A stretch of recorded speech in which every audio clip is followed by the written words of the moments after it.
All right, yes indeed, yes indeed. You know what I mean? We got the brother Armin in the building, chilling. Yes, sir. Doing Super chilling right now. What's going on, brother? My brother, we in New York. We having a good time. All right. Album is out. You know what I mean? You repping Amsterdam originally. Yeah, that's why I'm born. So I'm Armin. I'm sorry. That's why I was raised. I was Okay. born in L.A. All right. I lived in Amsterdam for 18 years, and I moved back to L.A. Now, how much did you get high? You know what? I started getting high kind of after that, to be honest. Oh, you know what I mean? It was one of those things, like, it was so normal, you know what I mean? Like, it been legal there forever, right? Way before it was ever legal out here. So, yeah, it wasn't really my main thing in, like, high school and stuff. Yeah, you know, I smoked a little bit, but I really started being a smoker later on. Okay, because I remember... I'm fucking with Be Real and Burner and shit right now. Oh, no, man. And Scott Storch. I'm trying to keep up. They try to kill you, man. Be Real. Especially Be Real when I was in Amsterdam. He rolled up some bounty tower weed shit. Oh, you was in Amsterdam with Be Real? Man, that must be an experience. And I was like, I don't smoke weed, but I was like, God damn, why, man? Why? God damn it. So what's up with you, brother? How you doing? Man, amazing. We've been working for years, and like this year has been a lot of doors been open, a lot of amazing things been happening, you know what I mean, with this project I just dropped. So I'm just taking it in and working hard, and you know what I mean? Yeah, enjoying it while we at it, you know? Now, the process on working on this album, how long did it take you, and like, how was you feeling working on that? So the project is produced by Scott Storch, and we started working right before the pandemic. You know what I'm saying? And then, and then the shit kind of, you know, obviously the world stopped and everything kind of stopped for a minute.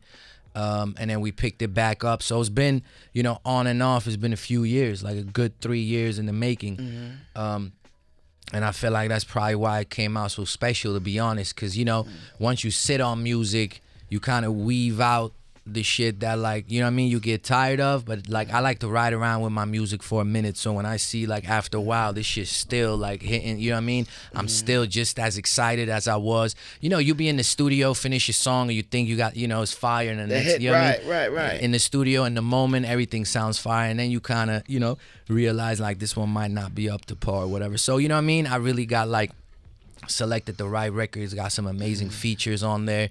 That always takes time too, you know what I mean? So those opportunities came probably because it took a little, you know what I mean, longer. But yeah, we're here now. Was some of the features live in the studio, or did they send you music, and how did that go? Man, I tell you right now, most of them was live in the studio. So I got Nas on there, which is crazy. We was in the studio together. Offset, Quavo, YG. That was all in the studio. Method Man sent it in. I just hit him on a DM. You know, I've been having a relationship with Meth, and he just blessed me. And this artist, Kabaka Pyramid, I don't know if you're familiar, is a reggae artist. He just won the Grammy for Best Reggae Album this year. But that's like my brother. I seen him come up, you know what I mean? So the record with Meth, he's on there. We was in the studio. Who am I forgetting? Oh, French. French sent it in. Oh, that's French, okay. Montana. Yeah. And then Jeremiah, we was in the studio too. So I got some fucking heavy hitters on this, bro. Now, what you was doing before this, like before the rap stuff, and you was working, what you was working, like a job-wise? Man, I went to school and did the whole college thing, you know, while I was, you know, I had a bunch of jobs, bro, restaurants. I worked at, like, Macy's for a few months at the fine jewelry department, learned about jewelry. And then I was going to college. I went to UCLA. I went to pharmacy school, so I worked in pharmacies.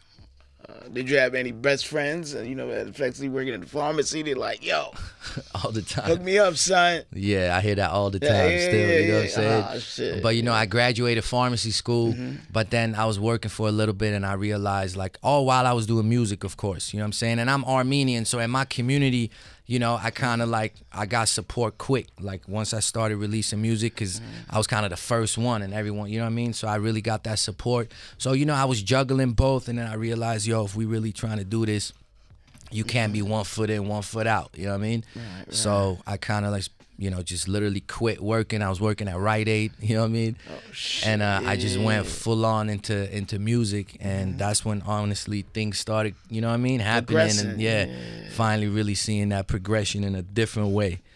So now we're here, you know what I mean? How did you link up with Scott Storch, man? You know, that's some Grammy Award winning, brother. Sure. You know what I mean? Like, that's ill. Nah, crazy. First I met him through his manager, Steve Lobel.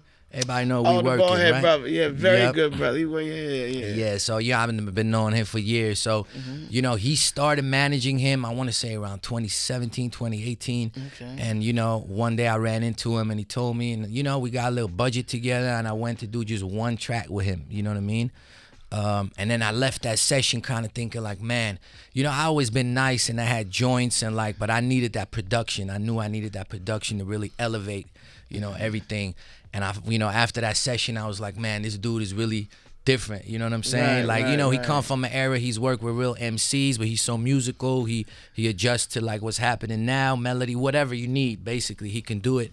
And I was like, yo, he can provide that balance. You know what I mean? So anyway, I was just thinking it and manifesting it, and about a year and a half after that, you know, through my new business partners that's in like the cannabis game and stuff, they like mad close with him. Damn. So they kind of reintroduced me and was like, yo, this is really our guy, you know what I mean? And in our community, this is really our guy. So, you know, let's work. We're not trying to like buy a beat, you know what I mean? Now we trying to like work.